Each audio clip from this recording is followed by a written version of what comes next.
మతాలు అనే మాటలు ఎక్కువ వినపడుతున్నాయి. ఒక 20-30 మందిని కిందకి దించాలంటున్నారు క్రైస్తవ మతం పైన నమ్మకం ఉన్నటువంటి ఎస్సీలు. నేను దీన్ని ఖండిస్తున్నా. మరి 4500 మంది అక్కడ మీ దగ్గర పనిచేస్తున్నారు హెల్త్ వర్కర్స్గా.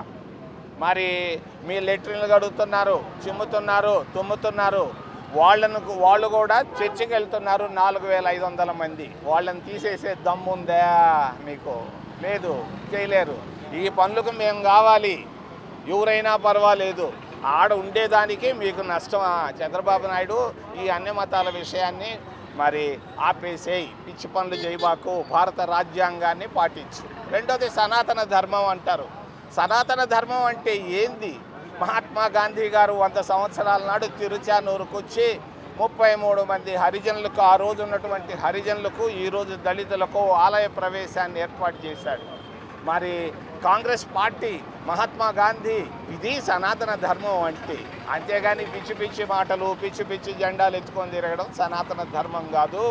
అందరినీ కలుపుకోపోవడం, సమానత్వాన్ని తీసుకురావడమే మరి ఈ ధర్మం అని, సనాతన ధర్మం అని తెలియజేస్తూ టీటీడీ ఉద్యోగస్తులు 1000 మంది ఉన్నారు. వాళ్ళకి ఇళ్ల స్థలాలు ఇవ్వమని అంటున్నాను. అలిపేరు నుంచి పేరూరు దాకా.